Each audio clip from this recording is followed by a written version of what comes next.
Hello नमस्कार दोस्तों। स्वागत है आप सभी का देव कोचिंग क्लासेस में। पिछले वीडियो में हमने देखा था कि एरिया बाउंडेड कर्व में पाराबोला कैसे बनता है या उसका एरिया कैसे फाइंड करते हैं। अगर एक हमको इक्वेशन दिया हो लाइन का तो और उसका दो लिमिट दिया हो तो उसका एरिया कैसे फाइंड करते हैं, इन सारे को हमने देखा था। अगर आपने वो वीडियो नहीं देखा है तो हम वीडियो का लिंक डिस्क्रिप्शन बॉक्स में दे देंगे, आप वहाँ से जाकर उस वीडियो को देख सकते हैं। ये हमारा एरिया बाउंडेड बाय कर्व का लेक्चर नंबर 2 है, जिसमें हम सारे टाइप्स के क्वेश्चन डिस्कवर करने वाले हैं। तो हम सबसे पहले कुछ छोटे छोटे टर्म जान लेते हैं, जैसे सर्कल हो गया या इलिप्स हो गया। इसका स्टैंडर्ड जो इक्वेशन होता है उसको पहले देख लेते हैं कि ये इसका स्टैंडर्ड इक्वेशन होता क्या है। तो सबसे फर्स्ट हमारा जो होता है स्टैंडर्ड इक्वेशन ऑफ, हम मान लेते हैं सर्कल हमारा जो होता है तो इसका स्टैंडर्ड इक्वेशन जो होता है, इक्वेशन ऑफ सर्कल जो होता है, इक्वेशन ऑफ सर्कल। तो इक्वेशन ऑफ सर्कल हमारा जो होता है वो हमारा होता है x square plus y square बराबर आर स्क्वायर। यहाँ पे एक्स और आर स्क्वायर जो आपका है आर, वो आर आपका त्रिज्या यानी रेडियस होता है, वो आर आपका क्या होता है रेडियस, यानी ये क्या होता है हमारा त्रिज्या होता है। इक्वेशन ऑफ सर्कल कहने का मतलब वृत्त का समीकरण, वृत्त का समीकरण। तो वृत्त का जो समीकरण होता है किसके फॉर्म में होता है, x square plus y square बराबर आर स्क्वायर, और जहां पे आर आपका क्या होता है रेडियस होता है। ठीक है, तो ये आपका स्टैंडर्ड इक्वेशन ऑफ सर्कल होता है। और जो हमारा स्टैंडर्ड इक्वेशन सर्कल कहने का मतलब ये है कि इसका जो केंद्र होता है, मतलब सर्कल का जो केंद्र होता है वो ओरिजिन से पास करता है। जैसे हम एक सर्कल यहाँ पे ड्रॉ करें तो ये सर्कल का जो केंद्र है, इस वृत्त का केंद्र जो है वो ओरिजिन से पास करना चाहिए। ओरिजिन का मतलब कि हमारा क्वाड्रेंट के मुख्य अक्ष से पास करना चाहिए, कटान बिंदु से पास करना चाहिए।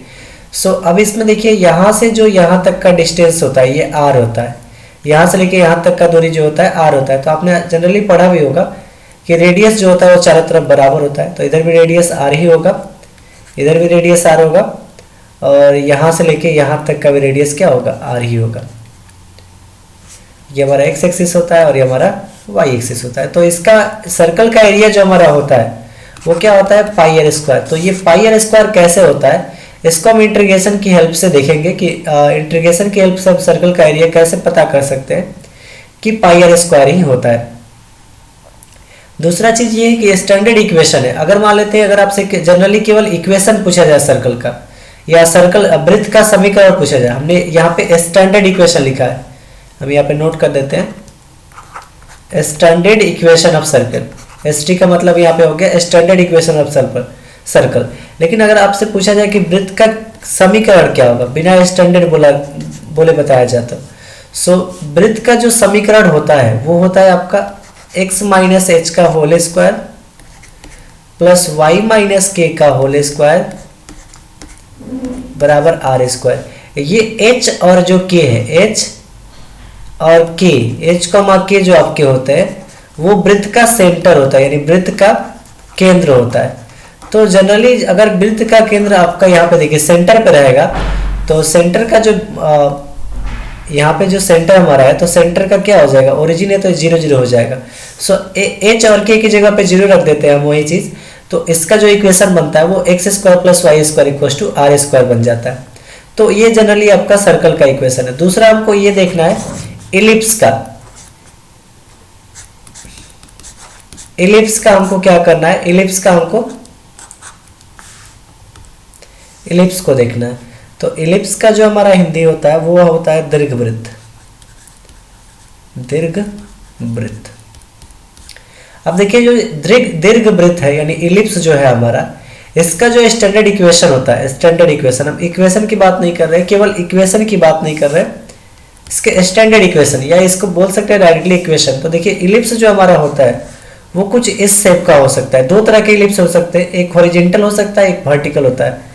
हॉरिजॉन्टल का मतलब ये हुआ कि जिसका एक्स एक्सिस का जो डिस्टेंस है वो ज्यादा रहेगा इसका मुंह का, तो ये हमारा कौन सा होगा, हॉरिजेंटल इलिप्स। हॉरिजेंटल इलिप्स का आने का मतलब हमारा हो गया ये कि इसमें जो x का कोऑर्डिनेट होगा वो बड़ा होगा। मान लेते हैं ये कोऑर्डिनेट a है और y का कोऑर्डिनेट क्या है, b है, तो यहाँ पे a बड़ा होगा b से, तो ये हमारा होता है हॉरिजेंटल इलिप्स। एक हमारा और इलिप्स होता है जो वर्टिकल इलिप्स होता है। तो वर्टिकल इलिप्स कुछ इस तरह का होता है। वर्टिकल करने का मतलब कुछ ऐसा इलिप्स जिसमें कि हमारा जो ये हमारा a वाला जो भाग है यहाँ का वो b से छोटा होता है, यानी यहाँ पे b बड़ा होगा और a छोटा होगा। तो ये हमारा क्या होता है, हॉरिजेंटल और वर्टिकल इलिप्स होता है। तो उतना हमको नहीं जानना है, हमको यहाँ पे सिर्फ इक्वेशन जानना है। तो इक्वेशन ऑफ इलिप्स जो होता है, वृत्त इलिप्स का समीकरण जो होता है, दीर्घवृत्त का समीकरण, इसका जो समीकरण होता है, यहाँ पे हम समीकरण, हाँ, ये जो हमारा समीकरण होता है वो होता है हमारा x square by a square plus y square by b square equals to 1। तो ये हमारा क्या होता है, इलिप्स का समीकरण होता है। इसका बहुत ज्यादा हेल्प है हमको इंटीग्रेशन में। इसी के वजह से हम क्या करेंगे, यहाँ पे इसका एरिया कैलकुलेट करेंगे, यानी इसका क्षेत्रफल, इलिप्स का क्षेत्रफल क्या होता है उसको कैलकुलेट करेंगे। तो ये इसका हम यूज करेंगे इलिप्स में। दूसरा हमने ये जो सर्कल का इक्वेशन लिखा हुआ ये वाला, तो इस इक्वेशन का यूज करके हम वृत्त का क्षेत्रफल निकालेंगे कि वृत्त का क्षेत्रफल पाई आर स्क्वायर कैसे होता है या पाई आर स्क्वायर के फॉर्म में कैसे उसको डिराइव करते हैं। तो चलिए हम एक क्वेश्चन लेके देखते हैं कि हमारा जो एरिया है वो वृत्त का एरिया जो हमारा होता है वो पाई आर स्क्वायर होता है या नहीं। सो हम यहाँ पे एक क्वेश्चन सेलेक्ट कर रहे हैं जो कि क्वेश्चन ही कुछ इस तरह का है, find the area of circle, find the area of the circle, area of the circle x square plus y square बराबर 9, x square plus y square बराबर 9। दूसरा इसको हम हिंदी में भी लिख देते हैं, वृत्त x square plus y square बराबर 9 का क्षेत्रफल निकालें, क्षेत्रफल निकालें। सो अब यहाँ पे देख सकते हैं डायरेक्टली आपको वृत्त लिख दिया, सर्कल लिख दिया है। तो एक तरह का सर्कल का इक्वेशन है। सर्कल का इक्वेशन कैसा होता है, x square plus y square बराबर आर स्क्वायर, बट यहाँ पे 9 है तो इसको स्क्वायर के फॉर्म में कैसे चेंज करेंगे। सो चलिए इस क्वेश्चन को सॉल्व करते हैं। सॉल्व करने के लिए इस क्वेश्चन में देखेंगे क्या क्या गिवन है आपको। तो क्या सबसे पहला क्या दिया है कि वृत्त का जो इक्वेशन है, यानी इक्वेशन ऑफ सर्कल जो आपका दिया है, वृत्त का जो समीकरण है वो क्या है, x square plus y square बराबर 9। और हम जनरली पढ़ते हैं जो वृत्त का समीकरण वो क्या होता है, x square plus y square बराबर आर स्क्वायर। तो इस 9 को क्या करना पड़ेगा, इस आर स्क्वायर के टर्म में रिप्लेस करना पड़ेगा। तो हम इस इक्वेशन को क्या कर सकते हैं, x square plus y square equals to 9 को हम क्या लिख देते हैं, 3 का स्क्वायर। तो यहाँ पे जो r का वैल्यू हो गया, देखिए यहाँ पे r स्क्वायर है, यहाँ पे 3 का स्क्वायर, तो r का वैल्यू क्या हो गया 3। तो हम इसको क्या करेंगे, इंटीग्रेशन की वजह, इंटीग्रेशन की हेल्प से निकाल के देखेंगे क्या इसका एरिया जो आ रहा है और हमारा जो पाई आर स्क्वायर फॉर्मूला से जो एरिया आ रहा है क्या दोनों सेम है। अगर दोनों सेम हो जाए तो हमारा कैलकुलेशन बिल्कुल परफेक्ट होगा। तो सबसे पहले हमने आपको बताया था कि जब भी आपको एरिया बाउंडेड बाई कर्व पढ़ रहे हैं तो उसमें आपको सबसे ज़्यादा इंपॉर्टेंट है कि आपको फिगर बनाना पड़ेगा। तो यहाँ पे हम क्या करेंगे, एक फिगर को ड्रॉ करेंगे। तो हम यहाँ पे क्या करते हैं, यहाँ पे एक फिगर को ड्रॉ कर दे रहे हैं।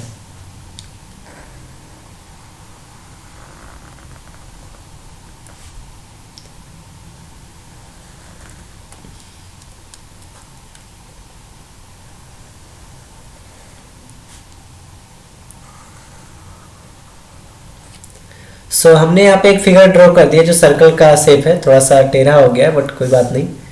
ये हमारा क्या है, एक सर्कल है, ये हमारा वाई एक्सिस है और ये हमारा एक्स एक्सिस है, ये एक्स डैश है और ये क्या है, वाई डैश है। अब ये जो आर है हमारा, ये आर हमारा क्या है, त्रिज्या है। और एक चीज हमने ये बताया था कि यह जो इक्वेशन होगा वो स्टैंडर्ड इक्वेशन ऑफ सर्कल होगा। स्टैंडर्ड इक्वेशन ऑफ सर्कल कहने का मतलब कि यह जो ओरिजिन से पास करेगा, ओरिजिन का जो यहाँ पे कोऑर्डिनेट रहेगा, यहाँ पे जो ओरिजिन हमारा है उसका जो कोऑर्डिनेट रहेगा, ये हमारा मान लेते हैं ओरिजिन है तो इसका कोऑर्डिनेट रहेगा 0,0। दूसरा चीज कि इसमें देखिए आर का वैल्यू 3 आया है, तो आर यहाँ पे रेडियस इसका हो जाएगा नहीं त्रिज्या, तो आर का वैल्यू कितना है यहाँ पे 3 है। इसको नीचे बना लेते हैं, त्रिज्या यहाँ पे कितना है 3 है। तो अगर हम बोले कि यहाँ का कोऑर्डिनेट कितना होगा, यानी यहाँ का जो पॉइंट है, मान लेते हैं यहाँ पे कोई पॉइंट ए है, तो इसका कोऑर्डिनेट कितना होगा। तो इसका कोऑर्डिनेट क्या होता है, हम कोई भी फॉर्म जो कोई भी कोऑर्डिनेट दर्शाते हैं तो किसके फॉर्म में दर्शाते हैं, एक्स और वाई के फॉर्म में। तो यहाँ पे एक्स का डिस्टेंस कितना है 3, और वाई तो यहाँ पे ऊपर उठा नहीं है, तो वाई का वैल्यू हो जाएगा 0, तो 3,0। तो एक्स एक्सिस पे आपने पढ़ा होगा कि वाई कोऑर्डिनेट क्या होता है, हमेशा 0 होता है। सो अब हम क्या करेंगे, यहाँ पे एक पार्ट को इसमें रख देते हैं। देखिए इसमें क्या करेंगे, हमको एरिया फाइंड करना है, हमको टोटल एरिया फाइंड करना है। बट टोटल एरिया फाइंड करने के लिए हम क्या कर रहे हैं ना, यहाँ पे इसको फेंड कर देते हैं, इसको रंग देते हैं। अगर ये सर्कल है तो जो एरिया इस पार्ट का होगा वही एरिया क्या होगा, इस चारों पार्ट का निकलेगा। चारों पार्ट से हम जो एरिया कैलकुलेट करेंगे वो सारा एरिया क्या होगा, बराबर होगा। तो हमको जस्ट चारों कैलकुलेट करने से अच्छा है कि एक को कैलकुलेट करके उसमें 4 से क्या कर दे, मल्टीप्लाई कर दे, यानी 4 से गुणा कर दे, तो हमारा टोटल एरिया जो है वो निकल जाएगा। सो ये हमारा क्या होगा, एक पार्ट को हमने यहाँ पे रंग दिया। अगर हम क्या कर दे, यहाँ पे ये वाला जो हमने पार्ट रंगा है, इस पार्ट में इस पार्ट वाले को है, ये फर्स्ट वाला पार्ट है, इसका अगर हम एरिया कैलकुलेट करें, यानी इसका क्षेत्रफल अगर हम निकाल दें, तो हमारा इसका क्षेत्रफल जो हमारा आएगा उसमें अगर हम 4 से गुणा कर देंगे, क्योंकि ये कितने पार्ट में, सर्कल कितने पार्ट में बटा हुआ है, 1 2 3 और 4 पार्ट में। तो इसका क्षेत्रफल निकाल के हम उसमें अगर 4 से गुणा कर देंगे तो हमारा टोटल क्षेत्रफल निकल जाएगा। सो चलिए इसको देखते हैं। सो हमारा जो छायांकित भाग का क्षेत्रफल होगा, छायांकित भाग का क्षेत्रफल करने का मतलब यहाँ पे हम लिख देते हैं, छायांकित भाग का छायांकित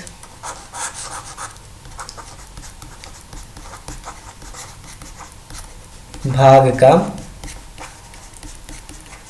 क्षेत्रफल, छायांकित भाग का क्षेत्रफल बोले या area of shaded region, area of shaded region. So area of shaded region का फॉर्मूला हमने बताया था आपको, a to b y into d x, ये फॉर्मूला आपको हमेशा यूज करना है। अब रही बात कि यहाँ पे y का वैल्यू कैसे लाएंगे और लिमिट कहाँ से कहाँ तक लेंगे, तो देखिए हमने आपको बताया था कि जहां से आपने रंगना स्टार्ट किया उस पॉइंट से लेके लास्ट पॉइंट तक जाइए। तो देखिए इसमें जो पॉइंट है आपका ये वाला, सो यहां से स्टार्ट हुआ है, तो यहाँ पे कौन सा पॉइंट है हमारा, यहाँ पे मान लेते हैं कि जो हमने यहाँ पे स्टार्ट किया हुआ है, यहाँ पे जो पॉइंट है, यहाँ पे ये पॉइंट कहाँ से, ओरिजिन से स्टार्ट हुआ है, यहाँ का पॉइंट क्या होगा, 0 रहा होगा, यहाँ का पॉइंट क्या रहा होगा 0, और 0 से स्टार्ट होके कहाँ तक खत्म हुआ 3 तक, तो ये पॉइंट कितना पे चला गया है 3 पे, तो 0 से लेके 3, तो लिमिट जो होगा हमारा 0 से लेके 3, तो a का वैल्यू इसमें 0 हो जाएगा और b का वैल्यू 3, तो a हमारा क्या होता है, लोअर वैल्यू होता है और b हमारा हायर वैल्यू होता है। तो लोअर वैल्यू में 0 हो गया और हायर वैल्यू क्या हो गया 3 हो गया। और उसके बाद हमको y कैलकुलेट करना है। तो देखिए y जस्ट आपको कैसे कैलकुलेट करना है, इसके लिए आपको हेल्प लेना है जो समीकरण है। तो देखिए समीकरण आपका क्या है, x square plus y square बराबर 9 है। तो यहाँ पे हम क्या कर देते हैं, x square plus y square बराबर 9 यहाँ पे लिख देते हैं। यहाँ से अगर हम वाई स्क्वायर लिखे तो 9 माइनस ये एक्स स्क्वायर उधर जाएगा तो माइनस का एक्स स्क्वायर। अगर हम यहाँ से वाई स्क्वायर वाई कैलकुलेट करें तो वाई इक्वल टू क्या हो जाएगा, रूट अंदर 9 माइनस एक्स स्क्वायर, और जब भी स्क्वायर हटता है तो इधर प्लस माइनस दोनों साथ में आएगा। अब रही बात कि यहाँ पे प्लस लेंगे या माइनस लेंगे, तो अब हमको इसको पता करने के लिए क्वाड्रेंट चेक करना पड़ेगा कि कौन सा क्वाड्रेंट हम ले रहे हैं। सो y का वैल्यू इसमें कितना है, plus minus root 9 minus x square, तो y equal to plus minus root 9 minus x square. So हम फर्स्ट वाले पार्ट को ले रहे हैं, और आपको पता होगा कि फर्स्ट में सारे पॉइंट क्या होते हैं, पॉजिटिव होते हैं, सारे पॉइंट क्या होते हैं, प्लस के होते हैं। तो यहाँ पे हम माइनस का ना लेकर प्लस वाला पार्ट y का वैल्यू यहाँ पे लिख देंगे। सो अब ये क्या हो जाएगा, हमारा एरिया जो निकलेगा, सो डायरेक्ट हम यहाँ पे एरिया लिख देते हैं। एरिया कहाँ से, integration of a to b, तो ए का वैल्यू हमने बताया आपको कि ए का वैल्यू क्या हो जाएगा यहाँ पे 0, और बी का वैल्यू कितना हो जाएगा 3 इंटू वाई डी एक्स। तो वाई का वैल्यू हमने कितना निकाला plus minus root 9 minus x square, लेकिन फर्स्ट कोऑर्डिनेट ले रहे हैं तो फर्स्ट कोऑर्डिनेट में सारा प्लस में, इसलिए हम इसमें प्लस में रूट 9 माइनस एक्स स्क्वायर को कंसिडर करेंगे और यहाँ पे डी एक्स लगा देंगे। अब बस करना कुछ नहीं है, ये 0 से 3 रूट अंदर 9 माइनस एक्स स्क्वायर, इसको थोड़ा सा हम सिंप्लीफाई करके लिख देते हैं। 0 से 3 रूट अंदर 9 माइनस एक्स स्क्वायर को हम लिख सकते हैं 3 का स्क्वायर माइनस एक्स का स्क्वायर इंटू डी एक्स। अब आपने एक प्रॉपर्टी पढ़ा होगा, यहाँ पे हम रिमार्क करके लिख देते हैं, एक आपने प्रॉपर्टी पढ़ा होगा डेफिनेट इंटीग्रेशन का।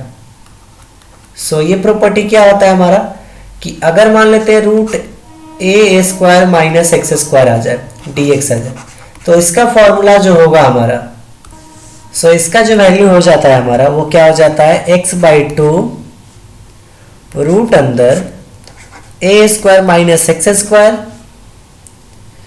Plus a square by 2 sine inverse x by a plus constant. अब देखिए यहाँ पे लिमिट हमने नहीं लिया इसलिए यहाँ पे कॉन्स्टेंट लगा दिया। तो इस फॉर्मूले का यूज करके हम सबसे पहले क्या करेंगे, इसको ब्रेक करेंगे। तो इसको ब्रेक कैसे करेंगे, तो नेक्स्ट स्टेप में इसको देखते हैं कि इसको ब्रेक कैसे करना है। ये तो हम जनरली फॉर्मूला यहाँ पे यूज करेंगे। ये फॉर्मूला बहुत ही इंपॉर्टेंट है, ये इंटीग्रेशन में हर एक टर्म में, जो हम अभी इसके बाद इलिप्स का जो इंटीग्रेशन निकालेंगे वहां पे भी ये फॉर्मूला यूज होगा। सो दोनों में आपको देख लेना है कि मतलब ये फॉर्मूला आपको लर्न रखना ही रखना है। एग्जाम में भी बहुत सारे क्वेश्चन इससे आ जाते हैं। तो अब हम नेक्स्ट इसको सॉल्यूशन करेंगे, इसका सॉल्यूशन करेंगे। तो देखिए हम नेक्स्ट चल देते हैं। हमारा कहाँ तक सॉल्व हो चुका था, लिमिट हमने ले लिया था, एरिया जो हमारा था वो हो गया था हमारा 0 से 3 रूट अंदर 3 square minus x square d x.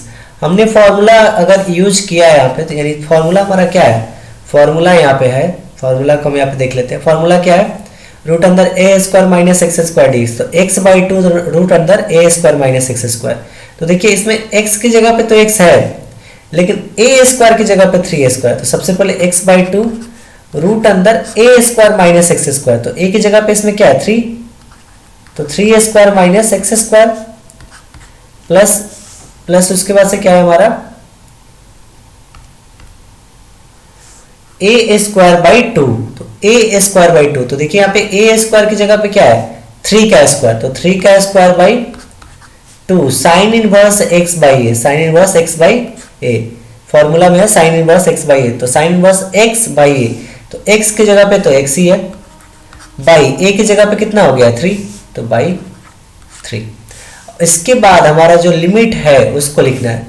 So limit हमारा कहाँ से है 0 से लेके 3 तक। तो यहाँ पे इसको ऐसे लिखेंगे। बस अब क्या करना है, हमको लिमिट पुट करना है। तो सबसे पहले थोड़ा सा इसको सिंप्लीफाई कर लेते हैं। x/2 रूट अंदर 3 का स्क्वायर जो हमारा होगा, ये 3 है, 3 का square 9 minus x square plus यहाँ पे भी 3 का स्क्वायर, तो 9/2 साइन इनवर्स x/3 और लिमिट कहाँ से है 0 से 3। अब हम यहाँ पे यूज करेंगे, अगर मान लेते हैं कि f(x) आ गया और इसका लिमिट जो है a से b तक है, तो upper limit minus lower limit, यानी fb माइनस fa इसका वैल्यू हो जाता है, upper limit minus lower limit. तो उसी तरह इसमें क्या हो जाएगा हमारा अपर लिमिट, तो अपर लिमिट क्या है 3, तो सभी x की जगह पे हम 3 रखेंगे। तो 3/2 रूट अंदर 9 माइनस 3 का स्क्वायर प्लस 9/2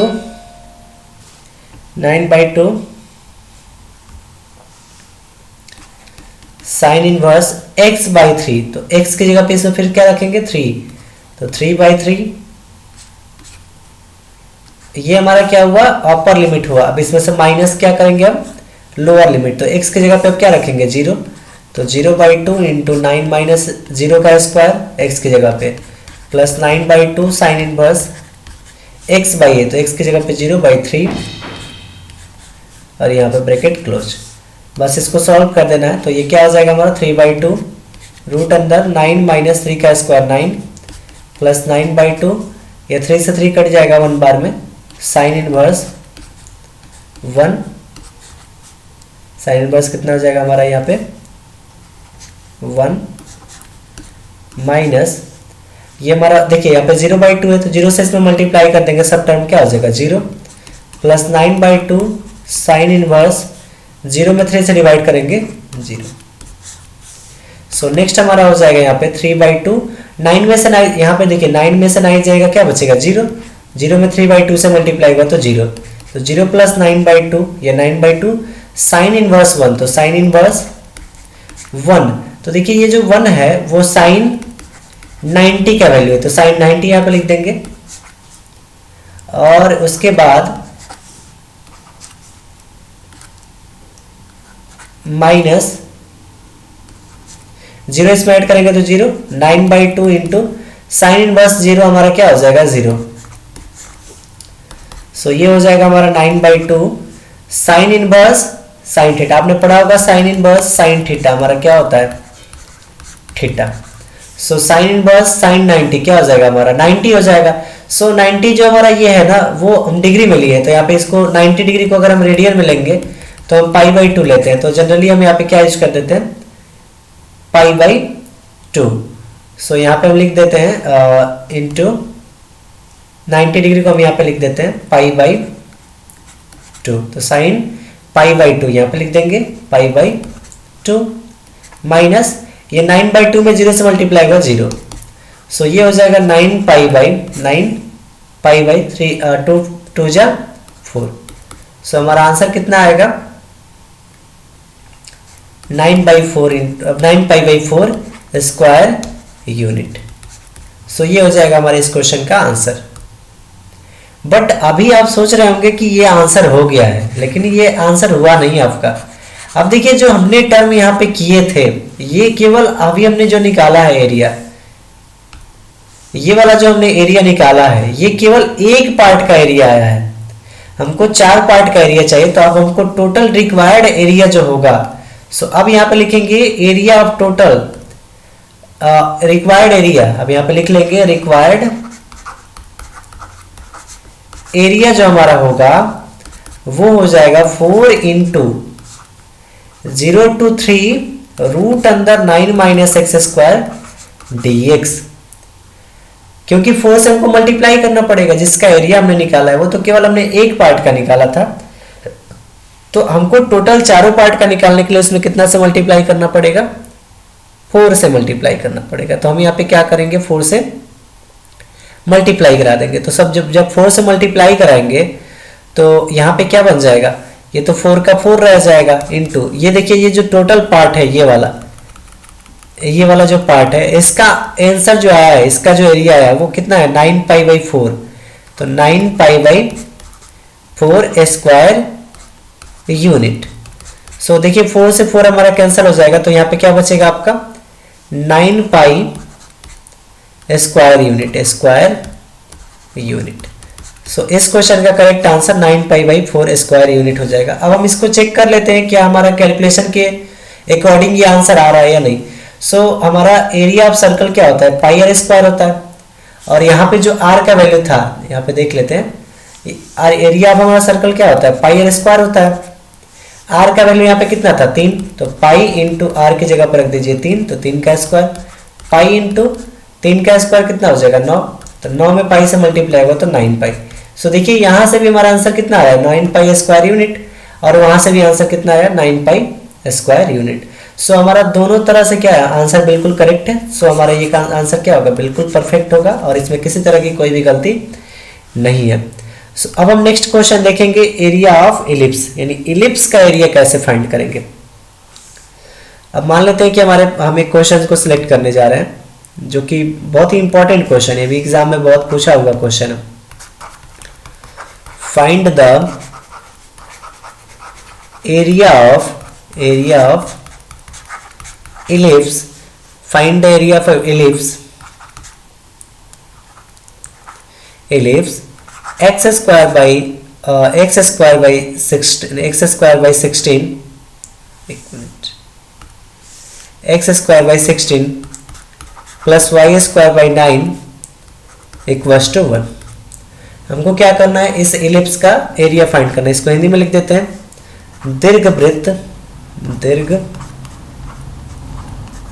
दीर्घवृत्त x square by a square, x square by 16 plus y square by 9 बराबर 1 का क्षेत्रफल निकालें,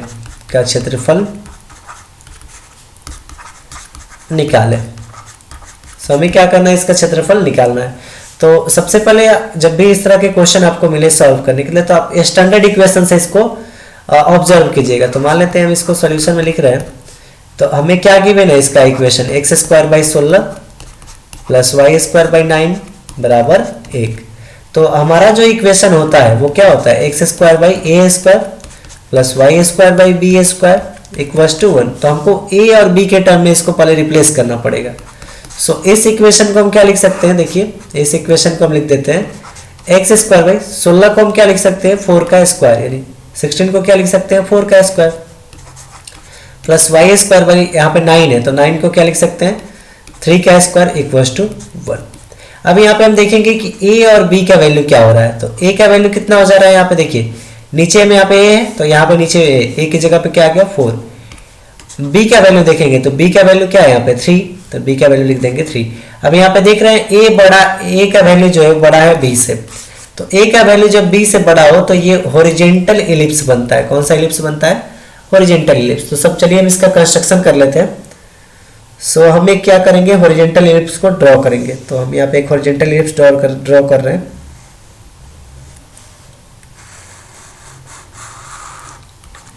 ये हमारा क्या हो जाएगा, हॉरिजॉन्टल इलिप्स वाई डैश। हम यहाँ पे एक हॉरिजॉन्टल इलिप्स ड्रॉ करने जा रहे हैं।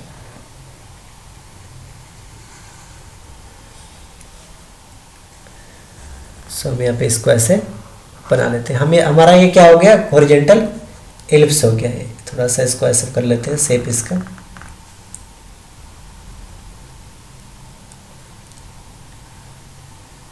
हॉरिजॉन्टल इलिप्स हो गया। अब देखिए हॉरिजॉन्टल इलिप्स जो हो गया, अब इसमें ए और बी क्या है, तो हमने बताया था कि यहाँ से लेके यहाँ तक का जो डिस्टेंस है वो हमारा क्या होता है, ए होता है, और वाई एक्सिस से एक्स एक्सिस के बीच की दूरी की जो होती है हमारी बी होती है। सो अब हम क्या करेंगे, सबसे पहले ए और बी का जो वैल्यू है उसको लोकेट करेंगे यहाँ पे। तो चलिए हम क्या करते हैं, ए और बी का वैल्यू लोकेट कर देते हैं। तो ए का वैल्यू कितना है 4, यहाँ से लेके यहाँ तक का जो डिस्टेंस है वो कितना है 4।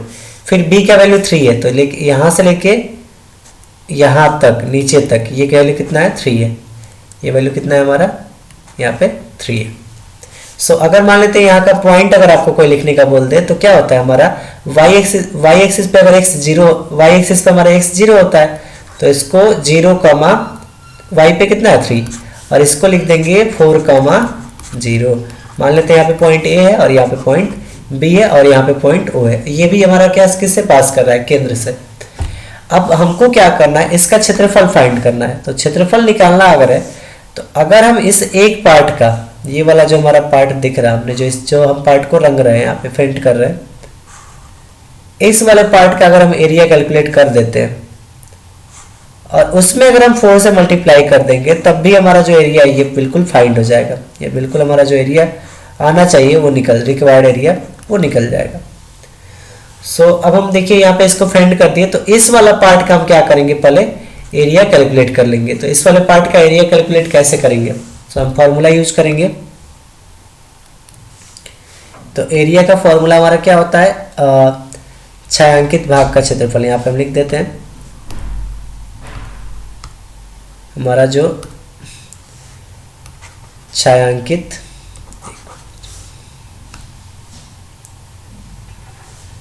यहाँ पे, हाँ, छायांकित भाग का क्षेत्रफल, छायांकित भाग का क्षेत्रफल या area of shaded region, area of shaded region.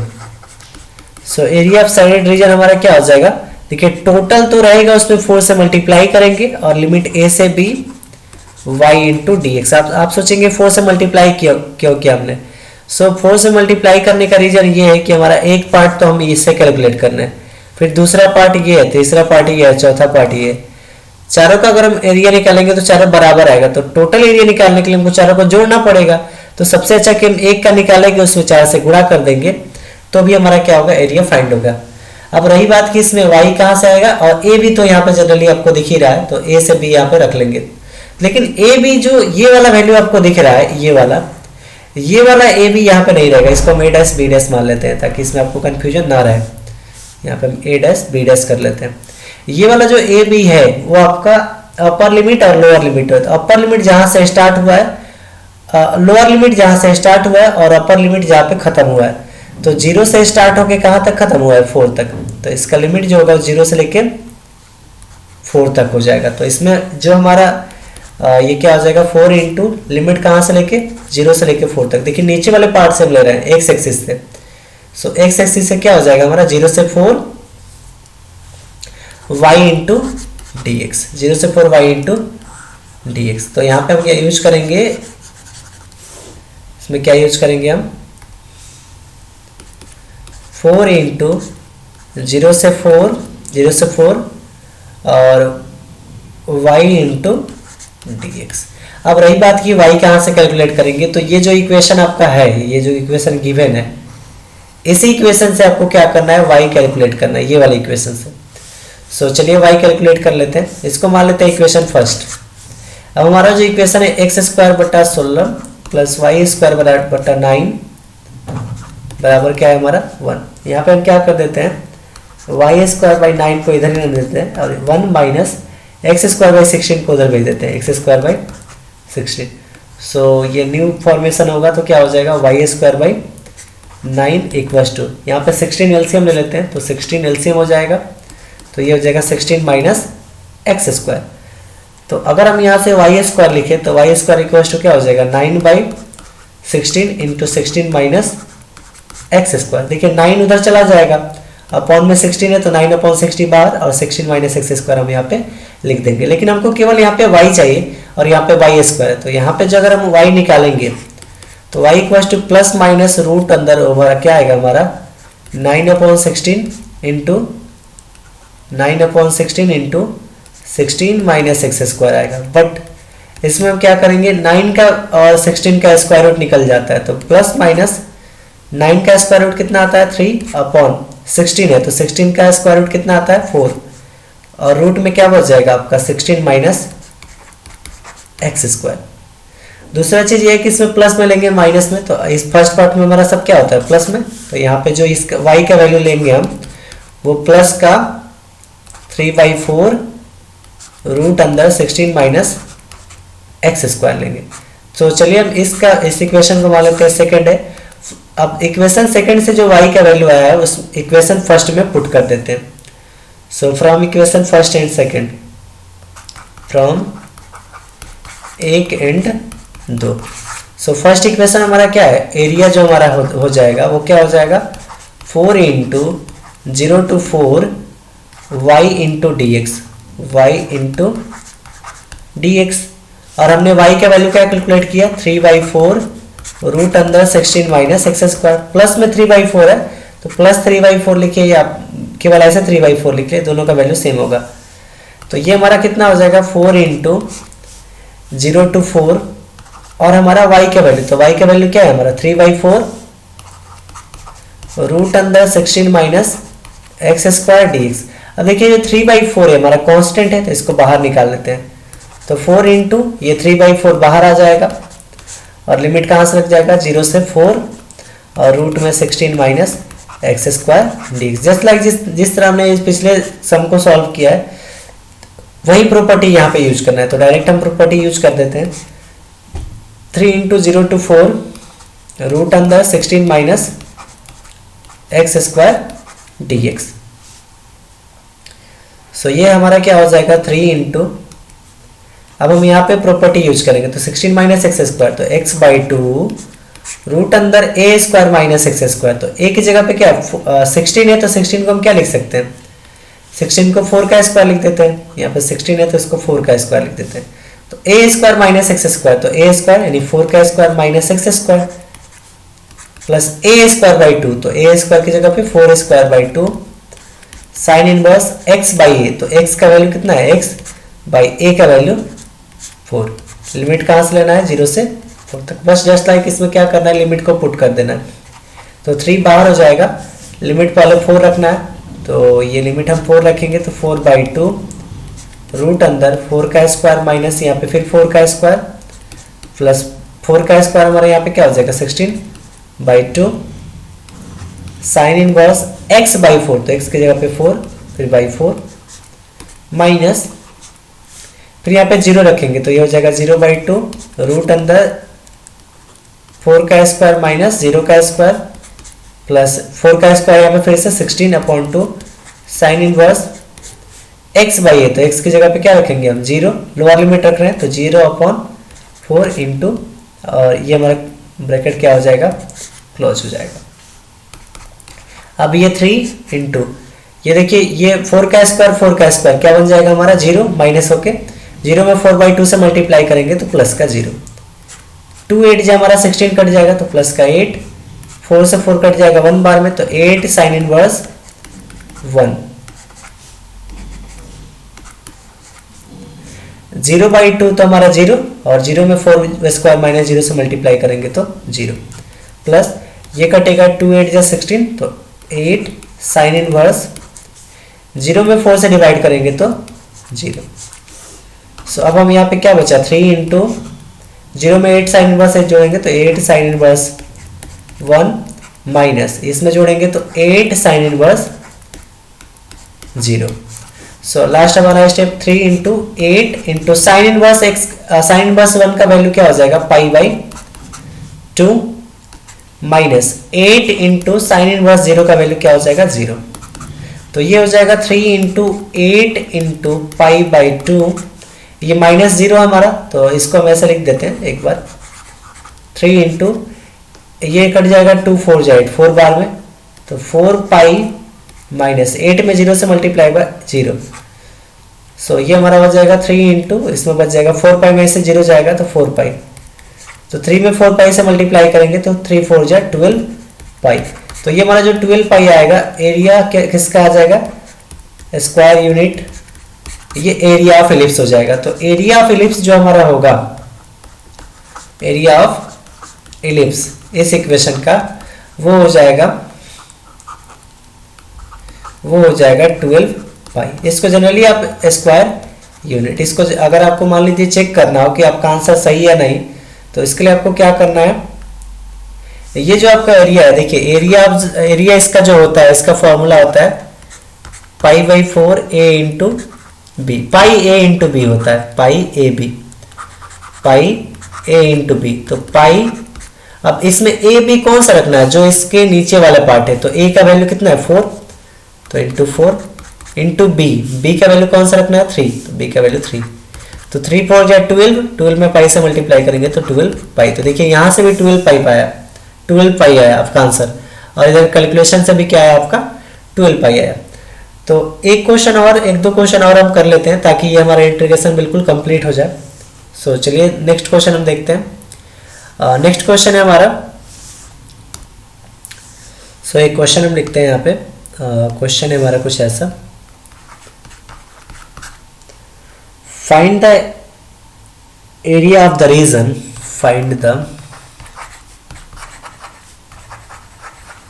Area of the region of the region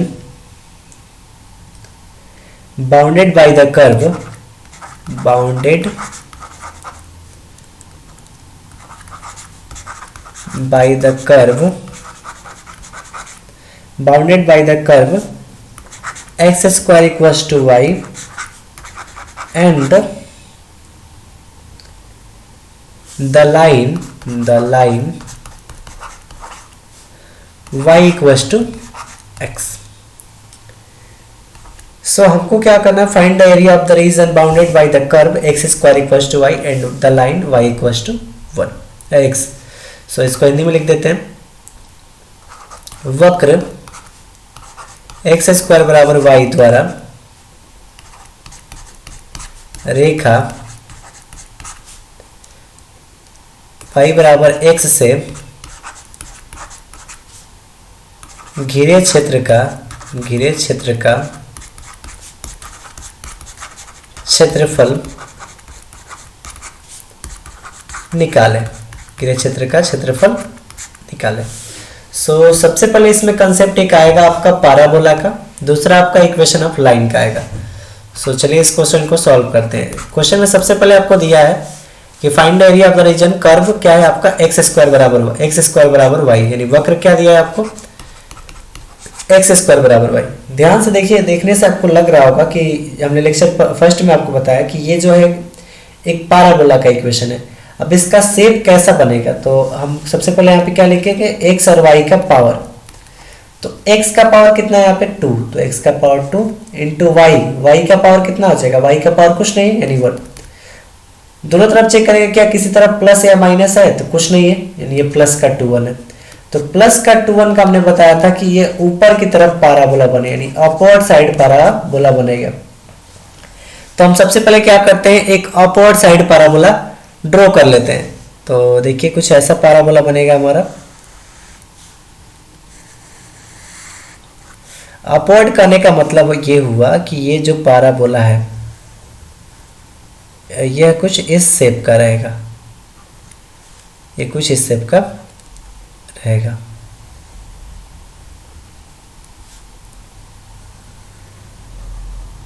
ये हमारा कौन सा पैराबोला हो जाएगा, अपवर्ड पैराबोला। ये हमारा एक्स एक्सिस हो गया, ये एक्स डैश हो गया, ये वाई हो गया और ये वाई डैश हो गया। सो हमने ये वाला जो इक्वेशन है इससे एक पैराबोला ड्रॉ कर लिया, हमारा फर्स्ट इक्वेशन हो गया। सेकेंड जो इक्वेशन है कि लाइन y बराबर x, रेखा y बराबर x, तो ध्यान से देखिएगा क्या लिखा हुआ है y बराबर x। ये भी एक इक्वेशन है लाइन का।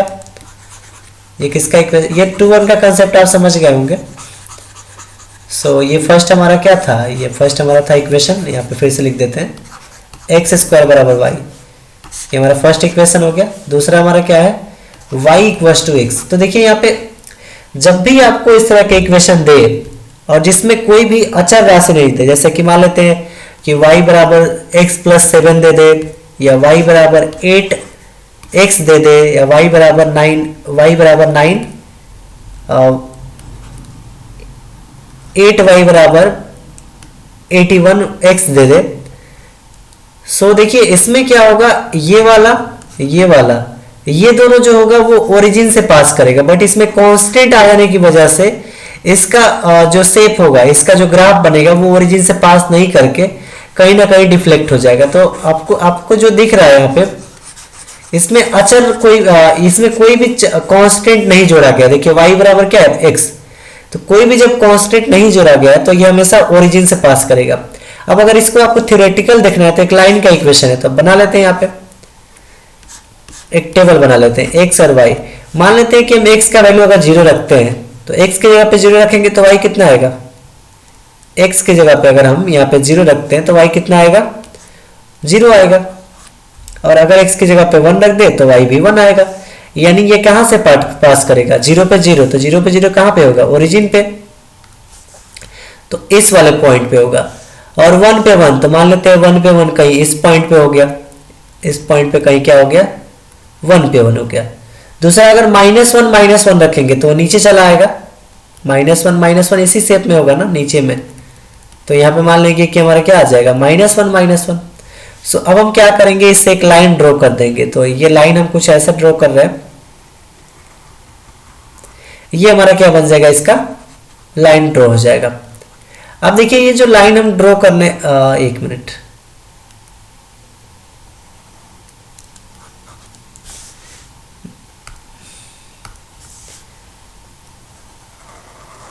हाँ ये हमारा हो गया इक्वेशन। ये किसका इक्वेशन था, एक्स स्क्वायर बराबर वाई का। सो अब हमने बताया कि ये 0 पे जब जाएगा तो 0 से, 1 पे जाएगा तो 1 पे।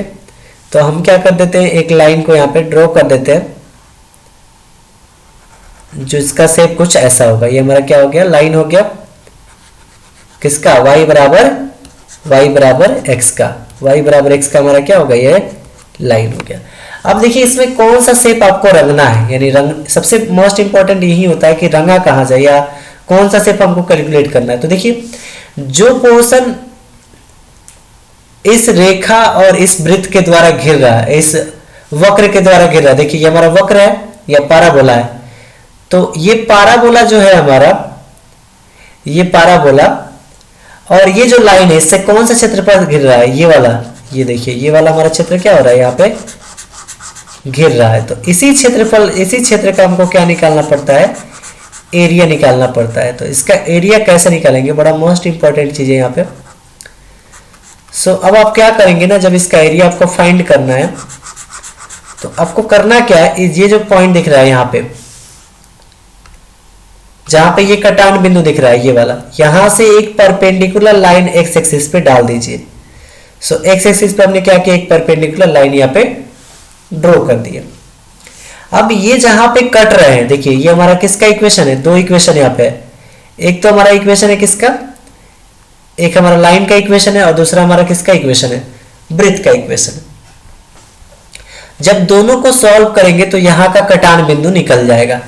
तो ये हमारा फर्स्ट इक्वेशन था और ये हमारा हो गया सेकंड इक्वेशन। अब बाई फर्स्ट एंड सेकंड, तो देखिए y इक्वल टू क्या है, x है, तो इस y की जगह पे हम रख देते हैं x। तो from first and second x square बराबर क्या हो जाएगा, y। तो y के वैल्यू कितना है, y बराबर x, तो y की जगह पे x। सो x स्क्वायर, x को इधर लाएंगे तो माइनस x इक्वल टू 0, यहाँ से x का कॉमन ले लेंगे तो क्या बचेगा, x माइनस 1 इक्वल टू 0।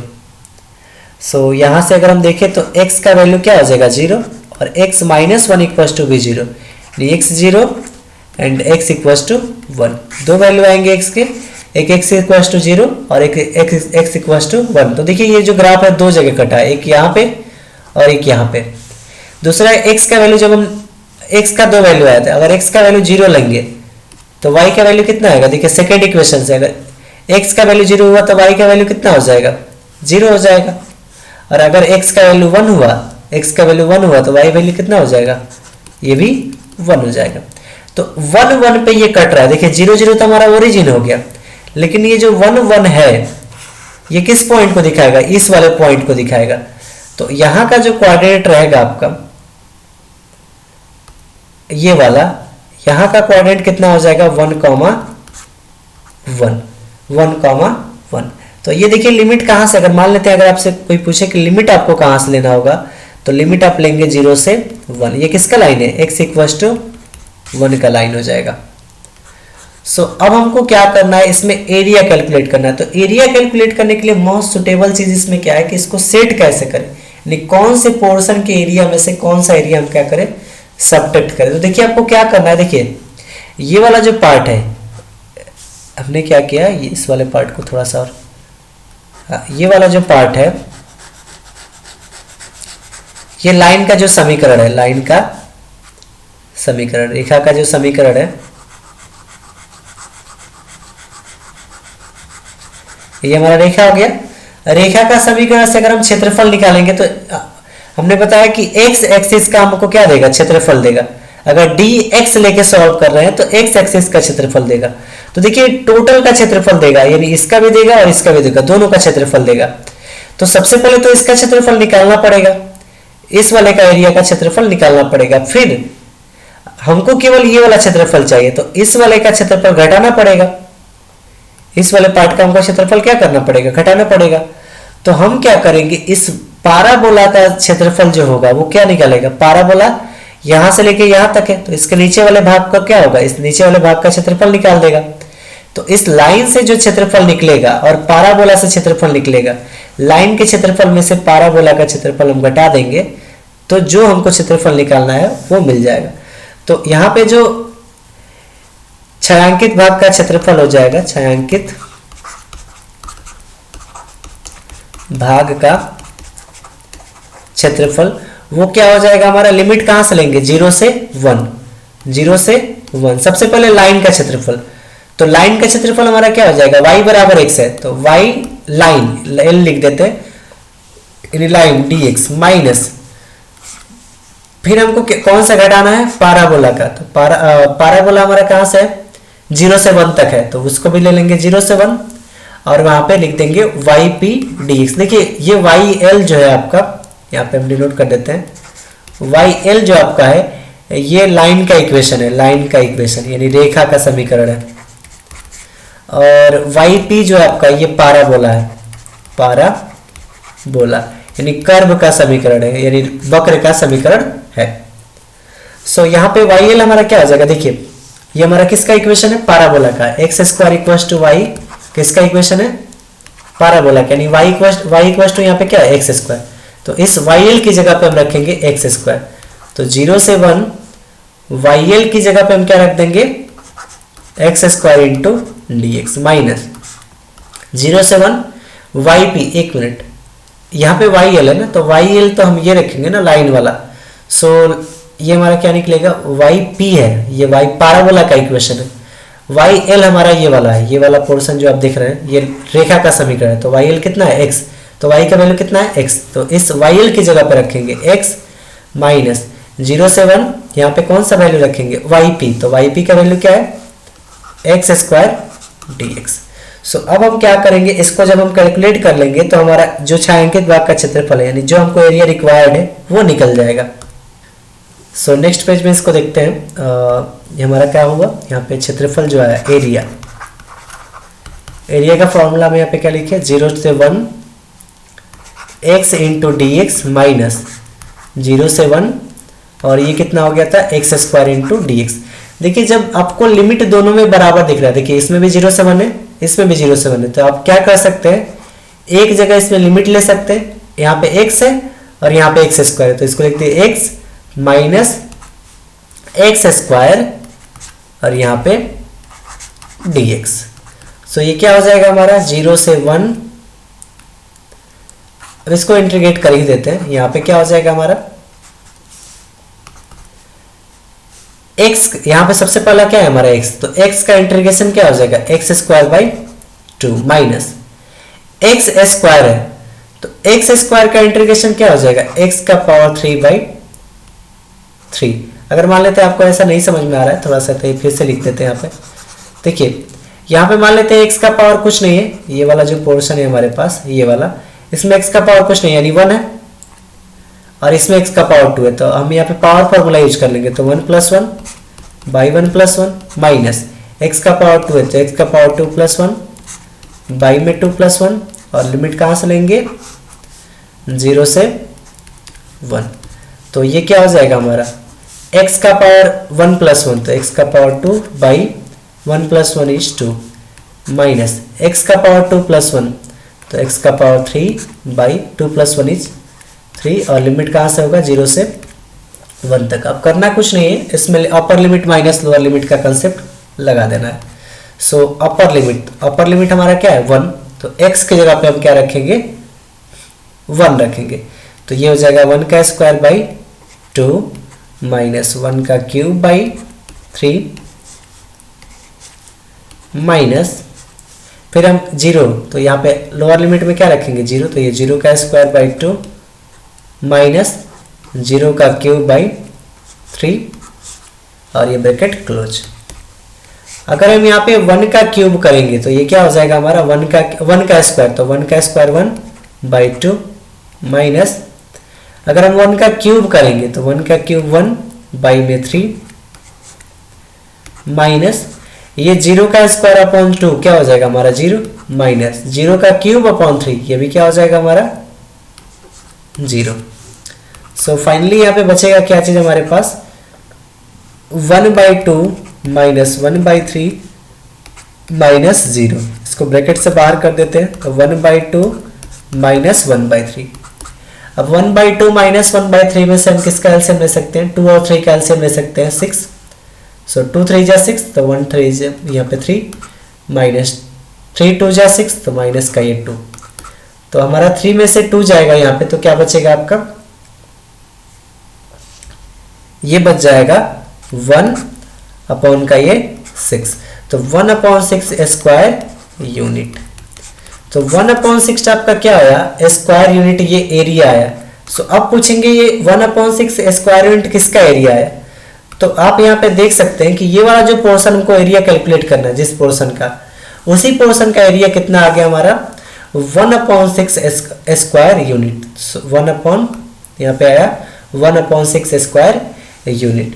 तो इस तरह से हमने इस लेक्चर में देखा कि एक सर्कल का इक्वेशन जो होता है, एक सर्कल का क्षेत्र एरिया जो होता है वो कैसे कैलकुलेट करेंगे, by the help of integration. दूसरा हमने देखा कि अगर मान लेते हैं हमारे पास एक इलिप्स है, चाहे वो वर्टिकल हो या हॉरिजॉन्टल हो, अगर हमारे पास एक इलिप्स है तो उसका एरिया कैसे फाइंड करेंगे। अगर हमारे पास एक पैराबोला दे दिया हो और एक लाइन दे दिया हो, उससे जो रीजन बन रहा है उसका एरिया कैसे फाइंड करेंगे। तो इन सारे का जो कंसेप्ट हमने इस लेक्चर वीडियो में हमने डिस्कस किया। इसमें जो सबसे इंपॉर्टेंट चीज यूज होने वाला है इस सर्कल या इस चैप्टर में, एरिया बाउंडेड बाय कर्व में, वो सबसे इंपॉर्टेंट फॉर्मूला यूज होने वाला है रूट अंदर a square minus x square का, a square minus x square d x का। ये फॉर्मूला बहुत ज्यादा यूज होता है। जैसे आपने देखा कि सर्कल में भी इस फॉर्मूले का हमने यूज किया, इलिप्स में भी फॉर्मूले का हमने यूज किया। तो इसका जो वैल्यू होता है वो क्या होता है, x/2 रूट अंदर a square minus x square plus a square by 2 sine inverse x by a plus constant. Constant इसलिए लिख रहे हैं ना कि यहाँ पे देखिए लिमिट हम नहीं लगाया, इसलिए हमने यहाँ पे क्या यूज किया, कांस्टेंट का यूज किया। इस तरह से आप क्या कर सकते हैं, किसी भी रीजन का एरिया जो है वो कैलकुलेट कर सकते हैं। हो सकता है कि आपको, मान लेते हैं एक हम छोटा सा क्वेश्चन ले लेते हैं यहाँ पे, हो सकता है कि आपको मान लेते हैं दो इक्वेशन दे दे पैराबोला का, जैसे एक्स स्क्वायर बराबर वाई दे दे, एंड दूसरा इक्वेशन दे दे कि आपको क्या है कि Y square equals to 3x भी है। तो करना कुछ नहीं है, इसमें भी सेम ऐसा ही कंसेप्ट रहेगा। सबसे पहले आपको क्या करना है, यहाँ पे x और y का कॉन्सेप्ट देख लीजिए। तो x का पावर 2, y का पावर 1, तो 2 1 का केस बन रहा है, और माइनस दोनों तरफ नहीं है तो प्लस का हो जाएगा, तो ये अपवर्ड साइड पैराबोला बनेगा। ये हमारा फर्स्ट का x square equals to y का। दूसरा हमारा देखिए वाई स्क्वायर बराबर 3x है, तो एक्स वाई का पावर देखेंगे तो x का पावर कितना हो जाएगा 1, और y का पावर कितना हो जाएगा हमारा 2। 1 2 का है, दोनों तरफ कुछ नहीं है, यानी माइनस नहीं है, तो यानी प्लस हो जाएगा। तो प्लस का जब 2 1 बनता है तो वो राइट साइड पैराबोला बनता है। तो राइट साइड कैसे बनेगा, ऐसा पैराबोला बनेगा इस शेप का। तो ये हमारा पैराबोला किसका हो जाएगा, y square equals to 3x। तो जब आपको दो दे दे पैराबोला, तो उससे पूछे कौन सा एरिया हमारा कैलकुलेट करना है, तो ये वाला रीजन जो आपका है, देखिए इन दोनों से यही ना एरिया गिर रहा है, तो इसी वाले एरिया को आपको कैलकुलेट कर देना है। तो इस वाले एरिया को कैसे कैलकुलेट कीजिएगा, आप इसको बता देते हैं। सबसे पहले आपको करना क्या है कि यहाँ पे एक परपेंडिकुलर लाइन ड्रॉ कर लीजिएगा। परपेंडिकुलर लाइन ड्रॉ कीजिएगा, सबसे पहले यहाँ का कटान बिंदु निकालिएगा। तो ये फर्स्ट इक्वेशन है और ये सेकेंड इक्वेशन है। दोनों इक्वेशन से आप x और y का वैल्यू कैलकुलेट करेंगे, x और y का जब वैल्यू कैलकुलेट करेंगे तो यहाँ पे x और y का क्वाड्रेंट आ जाएगा। तो यहाँ पे जो लिमिट होगा वो 0 से स्टार्ट होगा और x का जो वैल्यू आएगा वहां तक जाएगा, तो 0 से x होगा। अब आपको क्या करना है कि ये जो हमारा बड़ा वाला इलिप्स है, मतलब ये वाई स्क्वायर बराबर 3x है, तो वाई स्क्वायर बराबर 3x का जो इलिप्स है उसमें से एक्स स्क्वायर बराबर वाई वाले इलिप्स का क्षेत्रफल घटा देना है। जब ऐसा कीजिएगा तो आपका ये वाला जो पोर्शन है, ये जो अंदर वाला क्षेत्रफल है, वो आपका क्या हो जाएगा, निकल जाएगा। इस लेक्चर के बाद आपको, हमको नहीं लगता कि ये 12th क्लास में इससे ज़्यादा कुछ पूछ सकता है। 12th क्लास हो या एसटीबीटी बोर्ड हो, इसमें इसके अकॉर्डिंग ही क्वेश्चन पूछता है। ये तो हमारा इंपॉर्टेंट क्वेश्चन है, ये भी क्वेश्चन बहुत बार एग्जाम में पूछा हुआ है। ये जो क्वेश्चन हमने किया अभी इलिप्स का, ये वाला इलिप्स का क्वेश्चन भी आपके एग्जाम में बहुत ज़्यादा बार पूछा हुआ है। पिछले क्लास में, पिछले सेमेस्टर के क्वेश्चन बैंक को देख सकते हैं, वहाँ पे भी ये क्वेश्चन मेंशन किया गया है। एक हमने जो क्वेश्चन किया वो किसका किया, सर्कल का। तो सर्कल का एरिया कैसे पाई स्क्वायर होता है, उसके अकॉर्डिंग हमने एक क्वेश्चन को सॉल्व किया। तो यहाँ से भी एरिया हमको कितना निकला था, यहाँ से भी जो हमारा एरिया आया था वो सेम जैसा इसमें, जैसा हमारा पाई स्क्वायर फॉर्मूला से एरिया आता था, वही एरिया इससे भी आया। इस लेक्चर में हमने सर्कल, इस लेक्चर में हमने किसको किसको डिस्कस कर लिया, सर्कल, हाँ सर्कल, इलिप्स और पैराबोला और लाइन दिया हो उसको डिस्कस कर लिया, या दो पैराबोला दिया हो, दो पैराबोला, तो दो पैराबोला दिया हो तो उसमें एरिया कैसे फाइंड करना है उसका भी हमने हिंट दे दिया है, तो आप जनरली उसको ट्राई करके सॉल्व कर सकते हैं। तो मिलते हैं एक नए वीडियो में, तब तक के लिए थैंक यू, गुड बाय। और अगर आपको वीडियो पसंद आ रही हो तो वीडियो को लाइक शेयर और चैनल को सब्सक्राइब करना ना भूलें। और क्लास 12 और 10th से रिलेटेड हम ऑब्जेक्टिव क्वेश्चन का सीरीज लाने वाले हैं, मतलब नेक्स्ट 22 जनवरी के बाद से, नहीं 22 जनवरी के बाद से हम क्या करेंगे, 10th और 12th का ऑब्जेक्टिव का सीरीज लाएंगे। तो अगर आप इंटरेस्टेड हो तो प्लीज़ हमें कमेंट करके बताइएगा ताकि हम इस पे का सीरीज ला सके। सो मिलते हैं एक नए वीडियो में, तब तक के लिए goodbye, take care, thank you.